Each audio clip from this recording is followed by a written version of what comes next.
Hello नमस्कार साथियों, कैसे हैं आप सभी। आप सभी का सुदर्शन पैरामेडिकल के इस ऑनलाइन प्लेटफॉर्म पर हार्दिक स्वागत, अभिनंदन। मैं आपके बीच राम सैनी और आज आपके सामने एक विशेष इंफॉर्मेशन लेके आया हूं। जैसा कि थंबनेल में दे रखा है कि बीएसएफ के अंदर पैरामेडिकल कैटेगरीज की शानदार वैकेंसी आई है और हमें आरआरबी पैरामेडिकल के बाद और DSSB के बाद बीएसएफ के अंदर भी अब पैरामेडिकल की यह शानदार वैकेंसी मिली है। तो हमारे पास ये बहुत अच्छा अवसर है कि पैरामेडिकल कैटेगरीज की वैकेंसी एक के बाद एक अपने सामने आ रही है। तो देखो, बात करें अगर अपन बीएसएफ 2024 बॉर्डर सिक्योरिटी फोर्स के लिए जो नई वैकेंसी आई है, उसमें हमारे पास स्टाफ नर्स और लैब टेक्नीशियन के लिए जो नोटिफिकेशन जारी हुआ है, उसी के रिगार्डिंग आज अपन बात करेंगे कि उसके अंदर क्या क्या एबिलिटी रहने वाली है और कौन कौन फॉर्म भर सकता है। और फिर अपन बात करें वेतन क्या रहने वाला है, एज लिमिटेशन क्या रहने वाली है। तो सारी चीजें आज इस वीडियो के अंदर अपन बात करेंगे। तो वीडियो के अंत तक आप बने रहिएगा। फिर अपन बात करते हैं कि सबसे पहले आपको बता देता हूं कि सुदर्शन क्लासेज के नाम से जो मेरा टेलीग्राम चैनल है उसको आप ज्वाइन करें। सारी की सारी इंफॉर्मेशन मेडिकल से संबंधित, पैरामेडिकल से संबंधित, नर्सिंग से संबंधित इसके अंदर आपको मिलती रहेगी। और कोई भी दिक्कत हो तो इस लिंक के अंदर नीचे आपको मेरे व्हाट्सएप के नंबर दे रखे हैं, आप मुझे मैसेज करके डाउट पूछ सकते हैं, ठीक है। फिर अपन बात करें जो ऑफिशियल नोटिफिकेशन जारी किया था बीएसएफ के द्वारा, उसकी अगर अपन बात करें, directorate general border security force BSF की अगर अपन बात करें कि सर कौन कौन सी पोस्ट आई है, तो देखो सबसे पहले ही अगर अपन कैटेगरी वाइज वैकेंसी की बात करें और नेम ऑफ पोस्ट की बात करें तो देखो ग्रुप बी पोस्ट में पैरामेडिकल स्टाफ से रिगार्डिंग वैकेंसी आ रखी है, जिसमें यहां पे सबसे पहले अगर मैं बात करूं तो हमें दे रखा है स्टाफ नर्स के लिए। स्टाफ नर्स की अगर मैं बात करूं सबसे पहले ही इसमें दे रखा है स्टाफ नर्स के लिए वैकेंसी, जिसमें आपको कैटेगरी वाइज दे रखा है, ठीक है। और ये स्टाफ नर्स की वैकेंसी जो है वो SI यानी सब इंस्पेक्टर के लेवल की है। सब इंस्पेक्टर का पद है इसके अंदर स्टाफ नर्स के लिए। और general EWS OBC SC ST total post की मैं बात करूं तो यहाँ पे 14 पोस्ट है। और एज लिमिट जो इसमें रहने वाली है, जिसमें 21 से लेकर के 30 साल तक एज लिमिट दी गई है। फिर अपन बात करें पे स्केल के बारे में तो लेवल 8 जो है पे स्केल है। और सैलरी बहुत शानदार दे रखी है, 35,400 से लेकर के 1 लाख प्लस सैलरी दे रखी है। तो पे स्केल की बात करें वो भी अच्छा दे रखा है। फिर अपन बात करें name of post, group C के अंदर जो ASI की पोस्ट दे रखी है, ASI की पोस्ट जो दे रखी है पैरामेडिकल कैटेगरी के अंदर लैब टेक्नीशियन के लिए जो हमारी पोस्ट दे रखी है, यानी पैरामेडिकल के लिए अगर अपन बात करें लैब टेक्नीशियन के लिए, जिसमें कैटेगरी वाइज की अगर बात करूं तो general EWS OBC SC ST तो टोटल इसके अंदर आपको 38 पोस्ट जो दे रखी है वो अपने लैब टेक्नीशियन के लिए दे रखी है। और एज लिमिट की अगर मैं बात करूं तो 18 से 25 ईयर्स जो एज लिमिट। और पे स्केल की बात करूं तो लेवल 5 इसमें पे स्केल रहने वाला है। और सैलरी आपको दे रखी है 29,200 से लेकर के 82,000 के आसपास, ठीक है।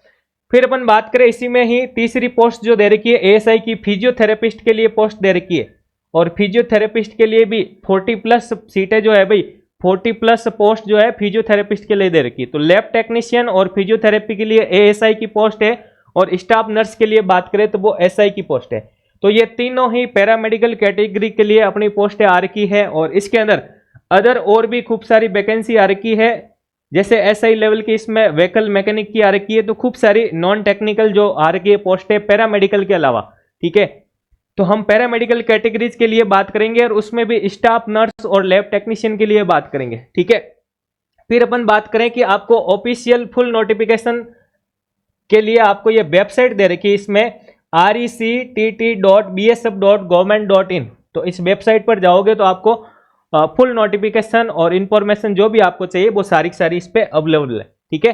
फिर अपन योग्यता की बात करें, सर स्टाफ नर्स और लैब टेक्नीशियन की योग्यता की अगर अपन बात करें तो देखो स्टाफ नर्स के लिए भी डिप्लोमा या डिग्री यानी GNM कर रखी है, या फिर आपने BSc नर्सिंग कर रखी है विथ रिकॉग्नाइज यूनिवर्सिटी आपकी जो है वो रजिस्टर्ड होनी चाहिए और आपके पास नर्सिंग का रजिस्ट्रेशन होना चाहिए, ठीक है ना। मैं आपके बेसिक इंफॉर्मेशन बता रहा हूं कि ये चीजें अगर आपके पास है तो ही आप फॉर्म भर सकते हैं। और लैब टेक्नीशियन की अगर बात करूं, डिग्री और डिप्लोमा दोनों ये फॉर्म भर सकते हैं। Degree BMLT, diploma DMLT diploma और रजिस्ट्रेशन के साथ होना चाहिए। तो योग्यता की बात करें और एज लिमिट आपको मैंने बताई दी थी, ठीक है ना। फिर अगर अपन बात करें सर सिलेबस क्या रहने वाला है, तो स्टाफ नर्स के लिए पेपर जो आएगा वो 100 मार्क्स का, पार्ट ए और पार्ट बी, इसमें भी आरआरबी की तरह डिवाइडेशन कर रखा है। लेकिन मार्क्स की अगर अपन बात करें, पार्ट ए में जो जीके और न्यूमेरिकल एप्टीट्यूड दे रखा है वो 25 मार्क्स का दे रखा है। कितने मार्क्स का? 25 मार्क्स का दे रखा है। और प्रोफेशनल कोर्स जो अपना स्टाफ नर्स के लिए वो 75 मार्क्स का। और एक और विशेष बात कि इसके अंदर एनाटमी और फिजियोलॉजी, जो ह्यूमन एनाटमी और फिजियोलॉजी दे रखी है वो 25 नंबर की अलग से दे रखी है, 25 नंबर्स की अलग से एनाटमी। तो जिसका एनाटमी वाला पोर्शन अच्छा है वहां से अच्छे क्वेश्चन आने वाले, ठीक है। फिर हम लैब टेक्नीशियन के लिए बात करें तो सेम एज वही रहने वाला, 25 मार्क्स का पार्ट 1 जीके और न्यूमेरिकल, और पार्ट 2 जो है 75 मार्क्स का, जिसमें प्रोफेशनल कोर्स अपना डीएमएलटी और डीआरटी के रिगार्डिंग, ठीक है। तो ये सारा का सारा सिलेबस आपका जो रहने वाला है। और अगर आप सुदर्शन पैरामेडिकल परिवार के साथ जुड़कर ये दोनों ही पार्ट आपको अच्छे से तैयार करना है, तो हमारा जो ऐप दे रखा है सुदर्शन पैरामेडिकल के नाम से, उसको आप डाउनलोड कीजिए। और इस ऐप के अंदर विशेष क्या रहने वाला है, तो यहाँ पे जाते ही आपको अगर विजिट करोगे तो यहाँ पे कुछ फ्री वीडियोस दे रखे हैं पार्ट बी से संबंधित, वो भी आपको मिलेंगे, तो वो आप देखकर डेमो ले सकते हैं। उसके बाद फ्री नोट्स भी आपको दे रखे हैं कि हमारे नोट्स जो है किस प्रकार सिस्टमेटिक वे में बना रखे हैं। फ्री टेस्ट पेपर यानी फ्री मॉड्यूल पेपर भी आपको दे रखा है, तो वो आप देख सकते हैं कि किस प्रकार से पेपर का लेवल रहेगा, ठीक है ना। तो पेपर का लेवल यानी एक मॉडल पेपर आप टेस्ट दे करके अपनी तैयारी को परख सकते हैं। इसके अलावा आपको कंप्लीटली कोर्स मिल जाएगा, ठीक है ना, ऑनलाइन कोर्स मिल जाएगा, कंप्लीटली ऑनलाइन कोर्स मिल जाएगा, जिसके अंदर आपको वीडियो सिस्टमेटिकली टॉपिक वाइज और इसके साथ ही आपको ई पीडीएफ अवेलेबल हो जाएगी। इसी के साथ ही आपको डीबीपी मिल जाएगी, यानी कि अगर सर एनाटॉमी पढ़ रहे हैं तो कोई भी एक सिस्टम, स्केलेटन सिस्टम भी पढ़ रहे हैं, तो वहां से आपको 15 से 20 क्वेश्चन की एमसीक्यूज पीडीएफ मिल जाएगी, वहां से आप क्वेश्चन चेक कर सकते हैं, ठीक है। तो ये सारी चीजें आपको इस ऐप के अंदर अवेलेबल हो जाएगी। Thank you.